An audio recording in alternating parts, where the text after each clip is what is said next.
परम पूज्य गुरुदेव एवं परम वंदनीय माता जी के दिव्य संरक्षण में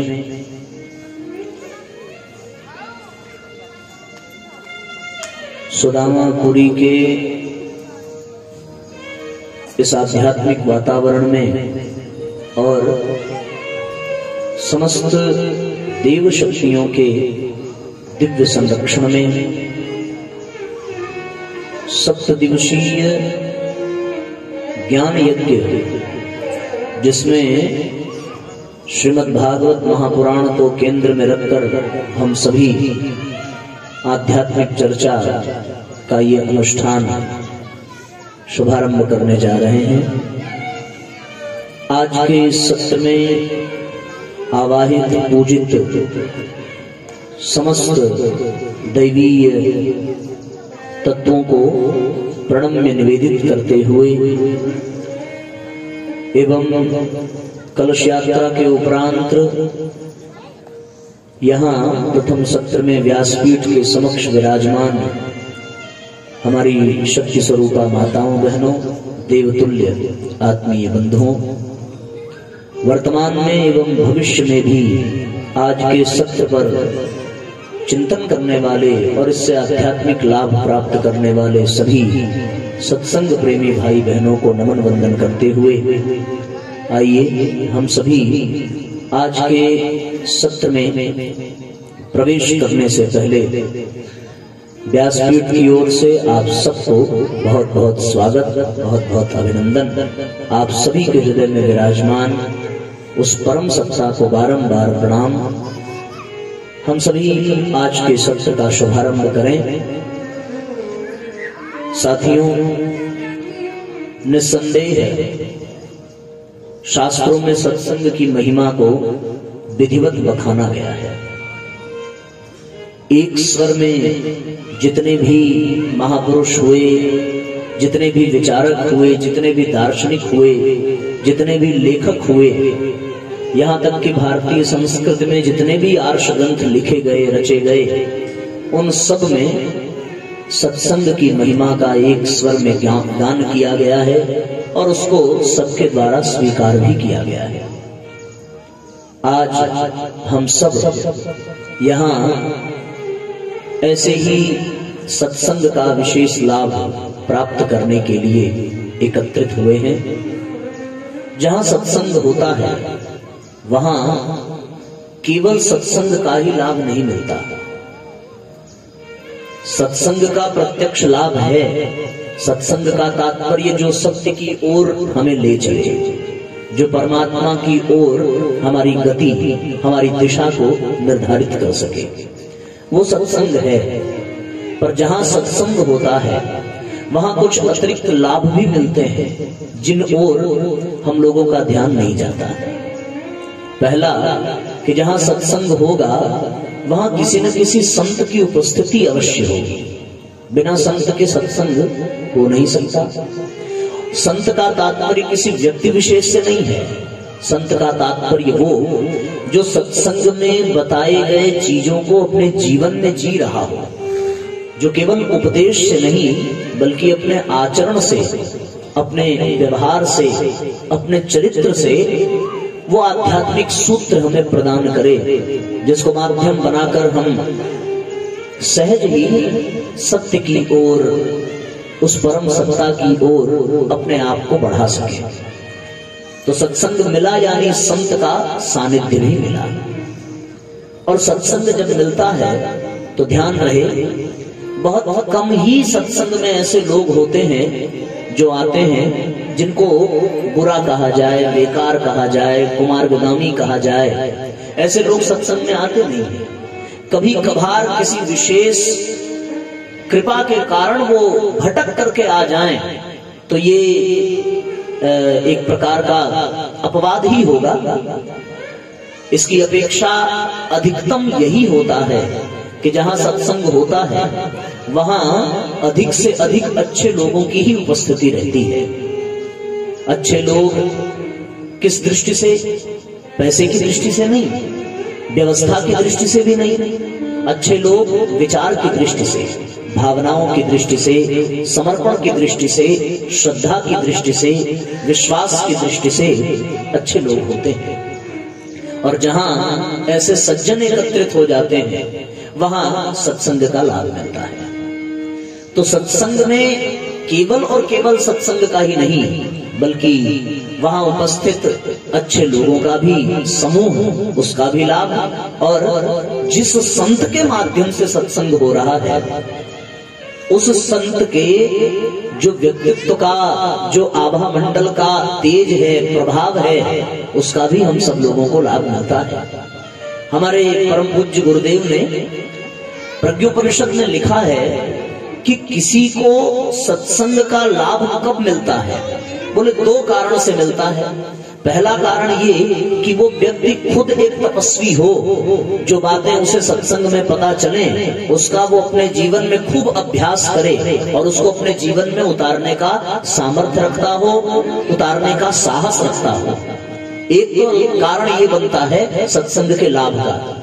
दूसरा कारण बनता है कि सत्संग का लाभ तब मिलता है जब वो सत्संग जिस महापुरुष, जिस संत के सानिध्य में हो रहा है, वो संत इतना तपस्वी हो कि सत्संग में आने वाले सभी परिजनों के भीतर अपने तप का, अपने प्राण का, अपनी चेतना का एक अंश पिरो दे और वो उसके हृदय में ऐसा आंदोलन, ऐसी क्रांति खड़ी कर दे कि वो व्यक्ति अपने आप बदलाव को स्वीकार कर सके, सकारात्मक बदलाव। जो अच्छे लोग हैं उनमें इस बात की भी संभावना होती है कि जब वो अपने जीवन में अच्छाइयों को धारण करेंगे, जब वो अपने जीवन में अच्छाई का अभ्यास करेंगे तो उनको लाभ मिलेगा। आज यहाँ पर ऐसा ही संयोग बन रहा है, एक तो सत्संग का, दूसरा संतों के सानिध्य का, तीसरा अच्छे लोगों के समूह का। ये तीन संयोग एक प्रकार से यहाँ पे बनता दिखाई दे रहा है। और ये तीन संयोग का तात्पर्य क्या है? ये तीन संयोग का तात्पर्य यानी जहां तीन धाराएं हों उसी को त्रिवेणी कहते हैं। आप लोगों ने प्रयागराज में देखा होगा, जहां गंगा हो, यमुना हो, सरस्वती हो, वहां ये त्रिवेणी बहती है, उसको फिर तीर्थ कहा जाता है। तो यहाँ भी ये तीन का संयोग बन रहा है, पहला सत्संग का, दूसरा संत के सानिध्य का और तीसरा अच्छे लोगों के समूह का। अब यदि इसी को गंगा, यमुना, सरस्वती इन तीन के आधार पर हम मूल्यांकन करके देखें तो देखो बात कैसे बनती है कि गंगा यानी भक्ति, यमुना यानी कर्म और सरस्वती यानी ज्ञान। संत का सानिध्य, सत्संग और अच्छे लोगों का समूह। तो सत्संग क्या है? ये ज्ञान की धारा है। संत का सानिध्य ये भक्ति की धारा है। और अच्छे लोगों का समूह जहाँ हो वहाँ सत्कर्म की भी बयार बहती है, वहाँ सत्कर्म की भी धारा बहती है। तो अच्छे लोगों का समूह यानी यमुना और सत्संग यानी सरस्वती, संतों का सानिध्य यानी गंगा। तो ये तीन धाराएं प्रवाहित होती हैं। तीन तीन का बड़ा बढ़िया समूह है। जैसा कि थोड़ी चर्चा, समय तो बहुत ज्यादा मिला नहीं, काफी देर हुआ आने में हम लोगों को, लेकिन बात बात में एक बात पता चली कि तीन तीन बटालियन का समूह केवल तीन जगह ही है।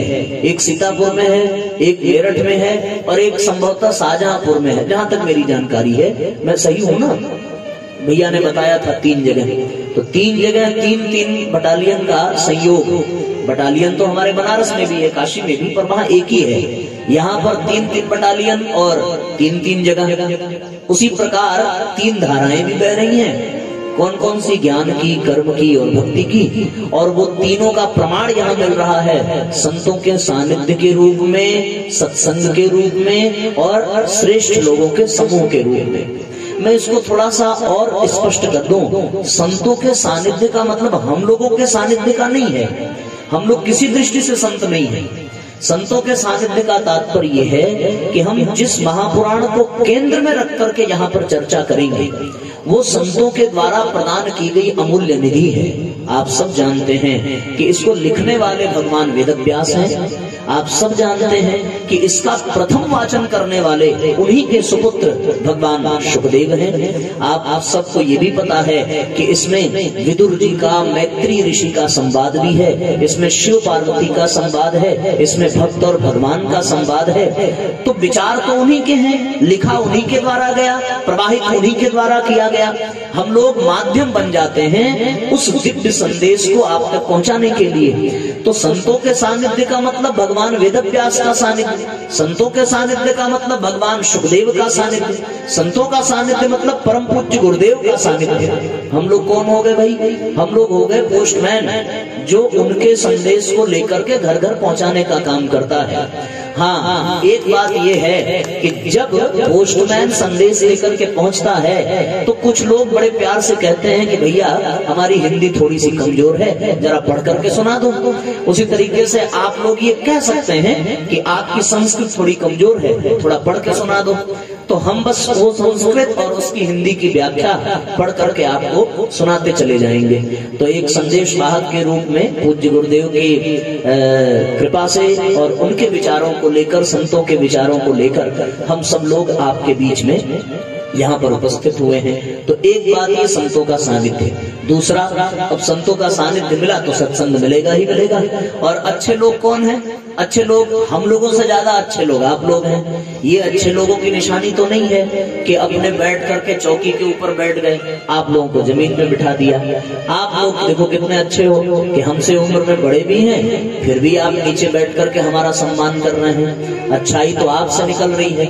हम लोगों की थोड़ी व्यवस्था है, कुछ ऐसी बाध्यता है, कुछ ऐसी मर्यादा है कि चाह करके भी आपके बीच में नीचे आके बैठ नहीं सकते। पर व्यवहार की दृष्टि से, शिष्टाचार की दृष्टि से भी देखें तो आप लोग ज्यादा अच्छे हो और हम लोग थोड़ा सा आपकी अपेक्षा कम अच्छे हैं। एक और प्रमाण देखने को मिलता है कि जो लोग अच्छे होते हैं वो लोग बोलते कम हैं और सुनते ध्यान से ज्यादा हैं। अब आप लोग देखो सुन कौन रहा है और बोल कौन रहा है। तो व्यवस्था कोई कारण कोई भी हो, पर सुनने की दृष्टि से भी आप लोग ज्यादा अच्छे हैं और बोलने वाले थोड़ा सा कम अच्छे माने जाते हैं। जो सुनते हैं, जो गंभीर होते हैं, जिनके चेहरे पर मुस्कान होती है, वो बड़े प्रभावशाली व्यक्तित्व के होते हैं और आप सब लोग इसी की भूमिका में हैं। तो ये तीसरी वाली धारा भी बिल्कुल सटीक बैठ रही है कि हम लोग काशी से चले तो रास्ते में न जाने कैसे कैसे लोग मिले, पर यहाँ पहुंचने के बाद ये अनुभव होने लगा कि हाँ, अब हम अच्छे लोगों के बीच में आ गए और हमारी त्रिवेणी अब धीरे धीरे पूरी हो गई है। रामचरितमानस में गोस्वामी जी ने उसी त्रिवेणी का बखान करते हुए लिखा है, राम भगति जहाँ सुर सरी धारा, राम भगति जहाँ सुर सरी धारा, सरसई ब्रह्म विचार प्रसारा, सरसई ब्रह्म विचार प्रसारा, विधि निषेधमय कलिमल हरणी, विधि निषेधमय कलिमल हरणी, कर्म कथार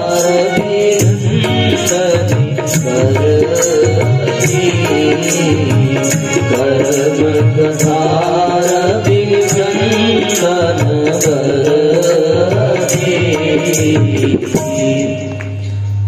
तीन बातें राम भक्ति जहाँ सुर सरी धारा, पहला, दूसरा सरसई ब्रह्म विचार प्रसारा, ये क्या है? सरस्वती। तीसरा विधि निषेधमय कलिमल हरणी, कर्म कथा रविनंदनी भरणी, रविनंदनी यानी सूर्य तनया यानी यमुना। तो इन तीन धाराओं का लाभ हम लोगों को मिलने वाला है। एक बड़ी विशेष बात ये, कर्म तो दिखाई पड़ता है, ठीक है ना, भक्ति भी दिखाई पड़ती है, लेकिन ज्ञान दिखाई नहीं पड़ता है। आप किसी कर्म करने वाले को देख करके समझ सकते हैं कि उसका कर्म कैसा है।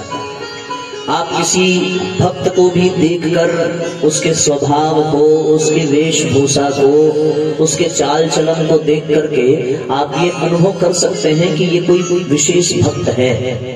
लेकिन जो ज्ञानी हो, आप उसे देख करके नहीं पहचान सकते कि ये ज्ञानी है।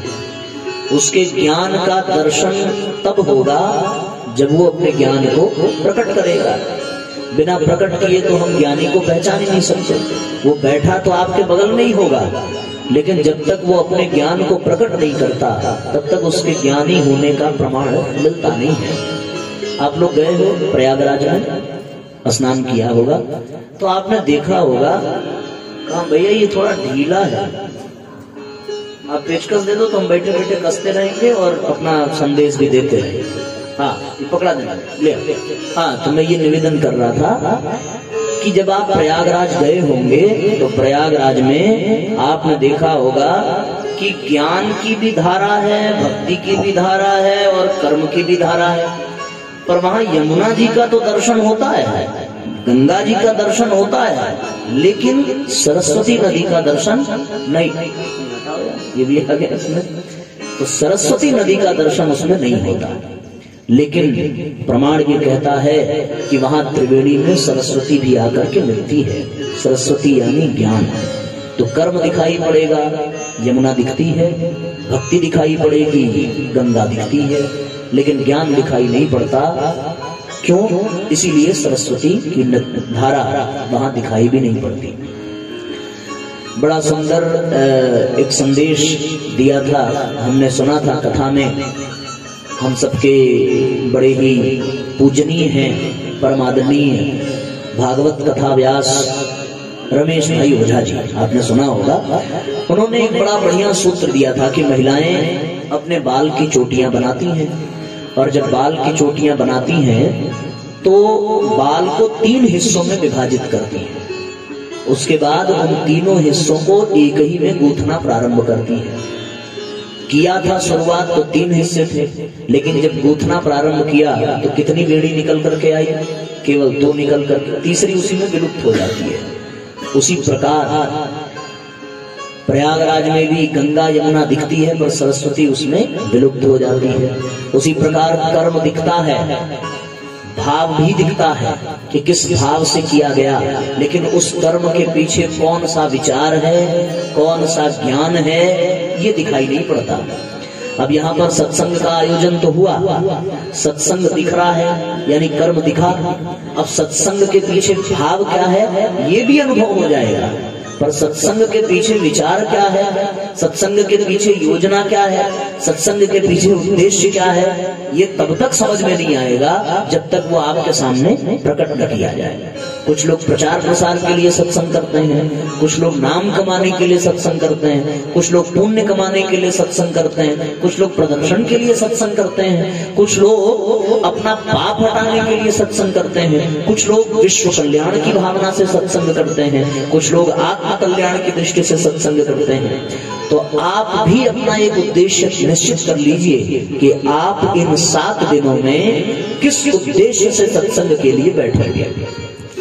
बहुत सारे उद्देश्य हो सकते हैं जिसका वर्णन हमने आपके सामने किया, लेकिन एक उद्देश्य मैं आज आपको देता हूं और अगले 7 दिनों तक आप उसी उद्देश्य को, उसी लक्ष्य को अपने केंद्र में रख करके भागवत का ये पठन पाठन यहाँ से करिए तो आपको निश्चित रूप से लाभ मिलेगा।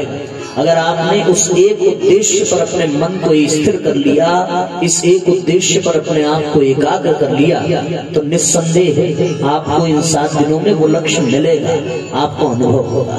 और वो उद्देश्य क्या है? वो उद्देश्य बताने से पहले मैं उसकी थोड़ी भूमिका बनाने का प्रयास करता हूँ।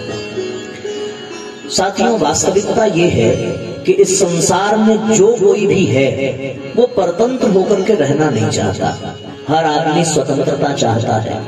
आदमी ही नहीं, मनुष्य के अतिरिक्त जितने भी प्राणी हैं वो सब भी स्वतंत्र रहना चाहते हैं। आप किसी पक्षी से पूछो तो वो पक्षी ये नहीं कहेगा कि हमें पिंजरे में सुख है, भले वो सोने के पिंजरे में क्यों न बैठा हो। उससे ये भी कह दिया जाए कि भैया ये पिंजरा तेरा ही है, तेरे ही नाम से हमने इसको खरीदा है, तेरे नाम से हमने इसको दर्ज कर दिया है, तेरे ही खानदान वालों के ये काम आएगा, उसके लिए तो वो बहुत बड़ी संपत्ति है, लेकिन बावजूद इसके वो उस सोने के पिंजड़े में बंद रहना नहीं चाहता। जरा सा अवसर मिला कि वो पिंजड़ा छोड़ करके उड़ जाना चाहता है। आप अपने घर में किसी कुत्ते को पालो, कुत्ते को ही, क्योंकि आजकल गाय को पालने वालों की संख्या थोड़ी कम हो गई है, तो इसलिए कुत्ते का उदाहरण ले लेते हैं। तो कुत्ते को जब हम पालते हैं उसको भी बांध के रखते हैं, बोलो भाई रखते हैं ना। अच्छा, उसको खोलते भी कब है? जब घर के सारे दरवाजे बंद हो तभी तो खोलते हैं। और जब उसको बांधने का प्रयास करते हैं तो वो थोड़ा विरोध भी करता है अपने सामर्थ्य भर, और यदि मौका मिल जाए घर से बाहर जाने का तो वो जल्दी वापस भी आना नहीं चाहेगा, जबकि उसे इस बात का भी अनुभव हो जाएगा कि घर में सुख सुविधाएं ज्यादा थी, बाहर सुख सुविधाएं कम हैं। घर में बिस्किट खाने को मिलेगा, बाहर विष्टा खाने को मिलेगा। घर में सम्मान मिलेगा, बाहर अपमान मिलेगा। घर में प्यार मिलेगा, बाहर दुत्कार मिलेगा। इसके बावजूद भी वो परतंत्र रहना नहीं चाहता। बड़ी विचित्र बात ये है, आप किसी भी पशु को बांधिए और अच्छी से अच्छी उसके लिए व्यवस्था कर दीजिए, लेकिन वो बंध करके रहना नहीं चाहता। यही बात आज के बच्चों में भी देखने को मिलती है। आप अपने बच्चों के लिए कितनी मेहनत करके, कितना परिश्रम करके, कितना पुरुषार्थ करके उपार्जन करते हैं, और वो इसलिए कि बच्चों को अधिक से अधिक सुविधा मिल सके, व्यवस्था मिल सके, उनको कोई दिक्कत ना हो। उसके बाद भी बच्चे परिवार में अपने आप को परतंत्र अनुभव करते हैं। वो चाहते हैं कि उनको कहीं अकेले जाने को मिले, उनको अकेले खर्च करने को मिले, उनको अकेले बात करने को मिले, उनको अकेले घूमने को मिले। और संभवतः जब हम युवावस्था में रहे होंगे, हम मतलब हम तो है ही हैं, आप लोग भी जब रहे होंगे तो आप लोगों के मन में भी ये भाव रहा होगा कि हमें रोका टोकी न मिले, बिना रोक टोक करके आदमी चले और अपना काम करे। उसी प्रकार कोई भी प्राणी हो वो परतंत्र नहीं रहना चाहता। वो स्वामी जी ने लिखा है, पराधीन सपने हो सुख नाही। पराधीन व्यक्ति को स्वप्न में भी सुख का अनुभव नहीं होता। इसलिए कोई भी व्यक्ति परतंत्र होना नहीं चाहता, हर व्यक्ति स्वतंत्र होना चाहता है। और ध्यान रहे, स्वतंत्र रहने के लिए वो बड़ी से बड़ी कीमत चुकाने का प्रयत्न करता है, बड़ी से बड़ी कीमत चुकाने का पुरुषार्थ करता है। किसी को यदि कारावास हो जाए, कोई कारागृह में बंद हो जाए, तो उससे आप कितनी बड़ी रकम मांग लीजिए, उससे आप कितनी बड़ी संपत्ति मांग लीजिए, वो सब कुछ दे करके वहां से निकलना चाहता है। कोई अस्पताल में भर्ती हो जाए, बीमार हो और अस्पताल में उसको भर्ती कर दिया जाए, तो वो अपने जिंदगी की सारी जमा पूंजी उठा करके देना चाहेगा, और देने का उद्देश्य केवल होगा कि डॉक्टर साहब जल्दी से ठीक कर दीजिए और हम अपने घर वापस चले जाएं। इन सब को यदि गहराई से हम देखें तो इन सब में एक ही सार निकल करके आता है, और वो ये है कि हर व्यक्ति स्वतंत्र होना चाहता है, परतंत्र कोई रहना नहीं चाहता। दिक्कत की बात यह है कि जब कोई ऐसे बंधन में बंध जाए जिस बंधन का उसे पता ही ना हो, जिस बंधन का उसे ज्ञान ही ना हो, और उस बंधन में बंधा रह करके वो उसी बंधन के आवृत्ति में घूमता रहे इस भ्रम में कि वो स्वतंत्र है, पर अंततोगत्वा परिणाम ये निकले कि वो स्वतंत्र नहीं है, तब उसे बड़ा कष्ट होता है। उसी प्रकार हम सब लोग भी इस संसार में हैं, हमें स्वतंत्रता चाहिए। बहुत हद तक हम प्रयास भी करते हैं, बल्कि हर प्रयास करते हैं स्वतंत्र होने का। कुछ पल के लिए लगता है कि स्वतंत्र हो गए, पर अंततोगत्वा ये अनुभव होने लगता है कि भैया जिस स्वतंत्रता का आभास हो रहा था वो केवल भ्रम है, केवल हमारी शंका है। वास्तविकता तो ये है कि हम सब परतंत्र ही हैं। कैसे? हमारे बनारस की एक घटना है, गंगा जी के घाट पर नाव में 2-4 व्यक्ति सवार हुए। वो 2-4 व्यक्ति ऐसे थे कि उन लोगों ने मदिरा का सेवन किया था, शराब का, आप लोगों ने तो कभी पिया नहीं होगा, इसलिए उसका लाभ क्या है ये आपको पता भी नहीं होगा। पर उन लोगों ने मदिरा का सेवन करके मदिरा से मिलने वाले लाभ से अपने आप को तृप्त पाया। तृप्त मतलब कि अब उनके होश में आने की कोई गुंजाइश नहीं थी। अब वो शराब के नशे में एक नाव में जाकर के सवार हुए गंगा घाट पर, और गंगा घाट पर नाव में बैठ करके, सांझ का समय था, सूरज ढल चुका था, कुछ भी दिखाई नहीं पड़ रहा था, हल्के हल्के प्रकाश में कुछ कुछ दिखाई पड़ता, सो दिखाई पड़ता। वो सब नाव में सवार हुए, दो ने नाव चलाने की जिम्मेदारी ली और उन लोगों ने नाव चलाना प्रारंभ किया। पूरी रात नाव चलती रही, कुछ देर दो लोगों ने चलाई, फिर कुछ देर बदल बदल करके जो थक जाता वो दूसरे को पकड़ा देता। पूरी रात नाव चलती रही। उसके बाद साथियों सूर्योदय हुआ, सूरज की पहली किरण धरती पर स्पर्श करती है हल्के हल्के प्रकाश में, और धीरे धीरे उन लोगों के जीवन में जो मदिरा का प्रभाव था वो भी सूर्य के प्रकाश के बढ़ने के साथ साथ कम भी होने लगा। उसके बाद उन्होंने बड़ा विचित्र दृश्य देखा। दृश्य क्या देखा कि नाव तो चली रात भर, चलाया रात भर, पर नाव वहां से 1 इंच भी आगे नहीं सरक पाई। पीछे मुड़ करके देखा, कारण क्या था? कारण ये था कि नाव खूंटे से रात भर बंधी रही, थोड़ी सी भी आगे नहीं बढ़ी। वो रात में जहां से चले थे सवेरे वहीं पहुंचे। वो रात में जहां से शुरू किया था उन्होंने, सवेरे अंत उनका वहीं पर हुआ। मेहनत पूरी लगी, प्रयास पूरा किया। किस भावना से? इस भावना से कि अब वो स्वतंत्र हैं और अब वो अपनी यात्रा प्रारंभ करें। यात्रा भी की, मेहनत भी की, प्रयास भी किया, पैसा भी लगा होगा। इस अनुभव के साथ कि हम स्वतंत्र हैं, परिणाम क्या निकला? परिणाम ये निकला, सारा प्रयास पानी में चला गया, सारा पुरुषार्थ गंगा जी में चला गया, सारा पैसा बेकार चला गया, सारा समय बर्बाद चला गया। गुरुजी ने लिखा है, हर दिन नया जन्म, हर रात नई मौत। यानी अगर जीवन को 24 घंटे में बांध दिया जाए तो इतना ही जीवन है। अब उनका जीवन भी एक तरीके से चला गया, 12-13 घंटे की रात बीत गई। तब उनको ये आभास हुआ कि हे भगवान, हम तो आगे ही नहीं बढ़ पाए। आभास था स्वतंत्र होने का, सच्चाई क्या थी? परतंत्रता की। ये आभास हम लोगों को भी है कि हम स्वतंत्र हैं, लेकिन सच्चाई ये है कि हम स्वतंत्र नहीं हैं, हम परतंत्र हैं। किन किन चीजों के परतंत्र हैं? कोई परंपराओं से परतंत्र है, कोई अपने स्वभाव की बंदिश में है, कोई अपने पूर्व जन्मों के संचित संस्कार के बंधन में पड़ा है, कोई अपने आदतों के चंगुल में फंसा हुआ है, कोई वातावरण के दुष्प्रभाव के बंधन में फंसा हुआ है, कोई अपनी बुराइयों को, प्रवृत्तियों को, संस्कारों के बंधन में फंसा हुआ है, और कोई इन सब से यदि मुक्त भी है तो वो अपने प्रियजनों, परिवार जनों के दबाव में, बंधन में फंसा हुआ है।